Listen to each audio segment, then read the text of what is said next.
Margaret awoke, startled, a cold sweat clinging to her. She gathered her thoughts.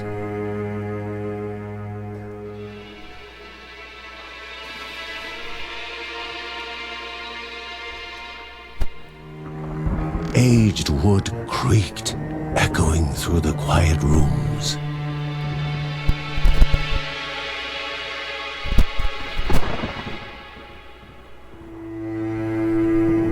Near the house stood a shrine to Rhea Dana, goddess and daughter of the land, of Rhea and a being of comfort.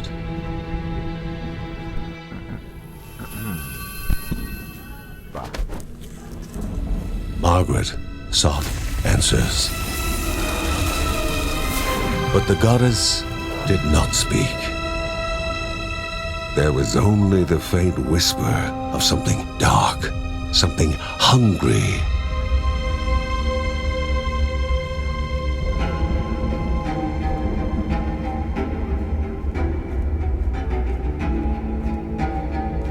The old seer's bones felt the weight of their age as she climbed.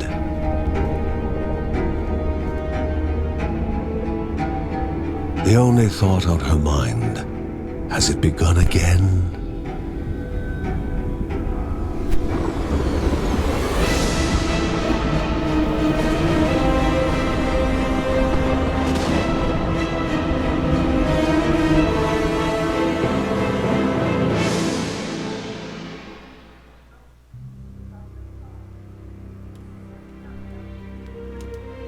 John's mission would be a simple one. He was to investigate Rhea's greatest shrine. His mother presented him with a fresh divinity shard.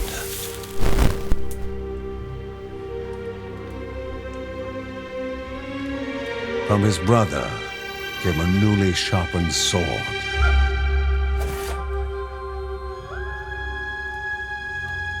His wife gave him a kiss, and his daughter's hugs were full of reason to return home safe.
Rhea, a land long forgotten, a place of unimaginable beauty.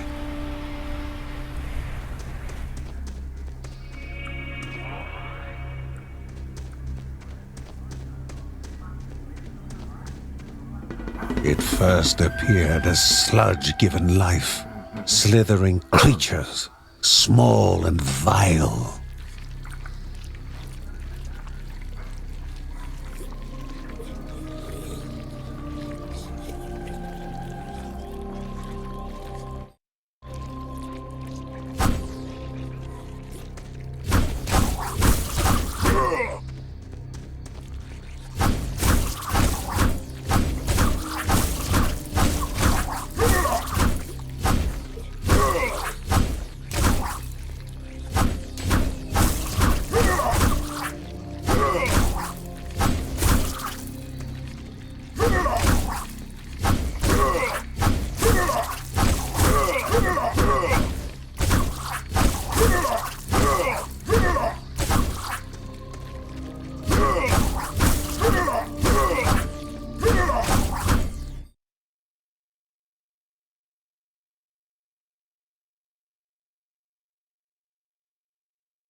A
wall, impeding further progress.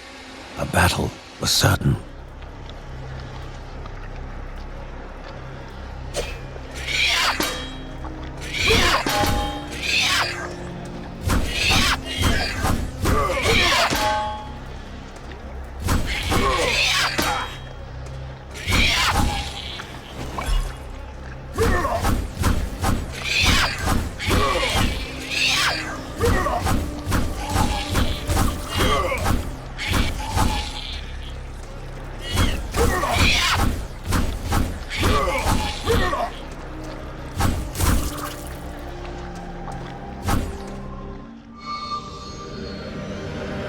Banished by light itself, the corruption abated, leaving the shard cold in hand, dark, in need of life.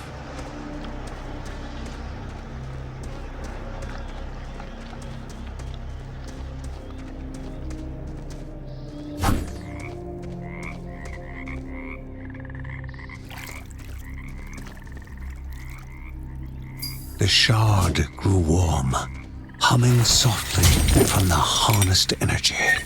The shard grew warm, humming softly from the harnessed energy.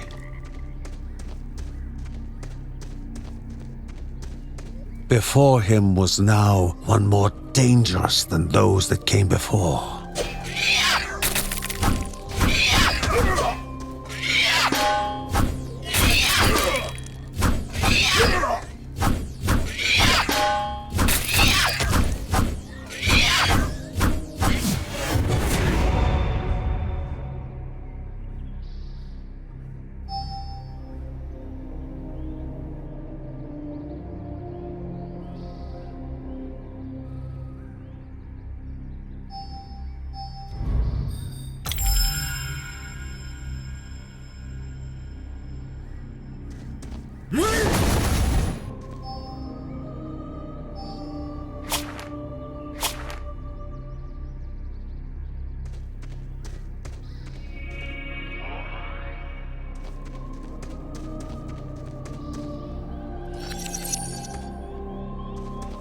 Goblins, a familiar threat, albeit farther out than usual.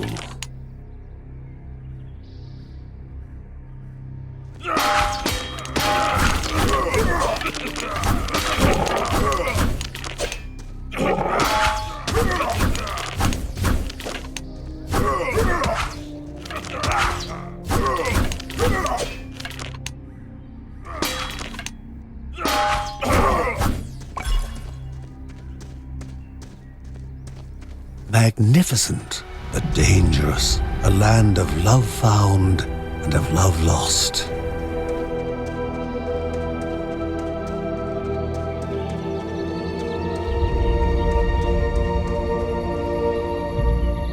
Before him was sacred ground, left untouched in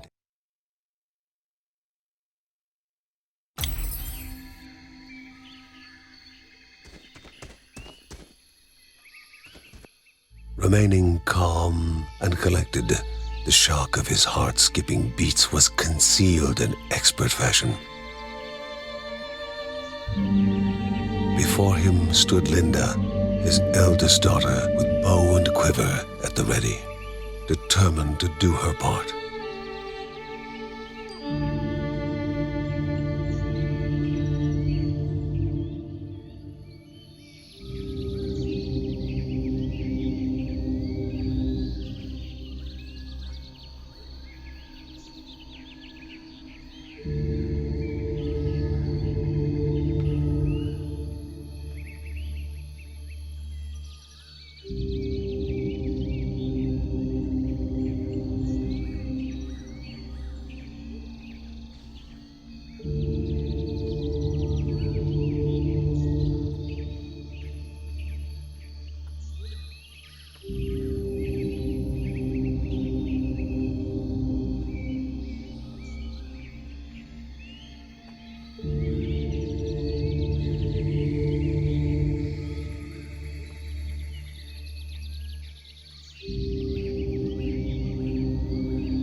Before the Guardians were not beasts feeding, but monsters consuming, destroying others. They corrupted and distorted, creating even more hungry husks.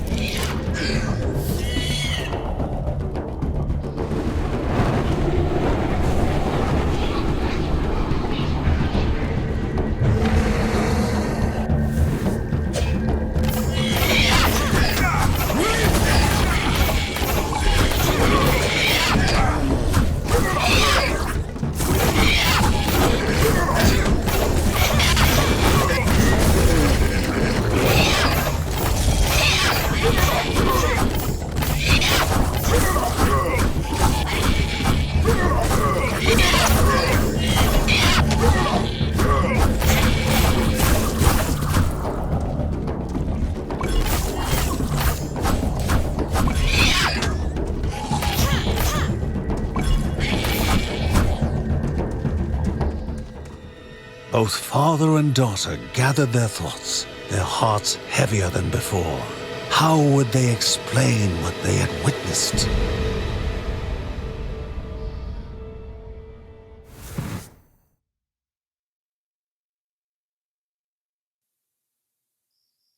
The ancient tree had been cut down.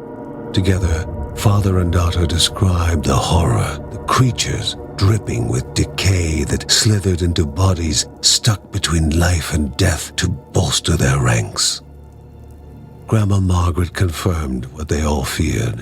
It was the corruption, a cruel entity spoken of only with hushed voices, an ocean of darkness that flowed from the top of Mount Morta. And the Bergsons' duty was to stand against this devouring deluge of death. Kevin was also eager to do his part in the family's fight, especially when his older brother Mark was off somewhere. He was as much a guardian of their mountain home as any of them. She stood. If they were to reach the summit and destroy this evil, as the Bergsons of old had done in the past, they would need the assistance of the sanctuary.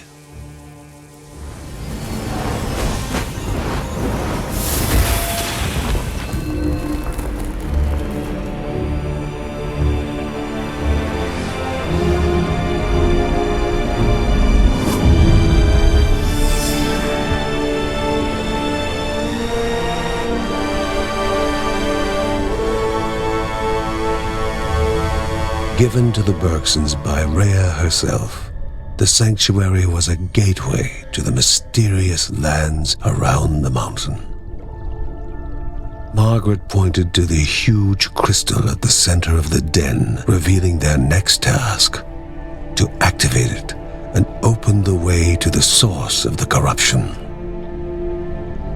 And once Rhea's 3 spirits are gathered on the grounds, the only gate to the top of Mount Morta will open in this chamber.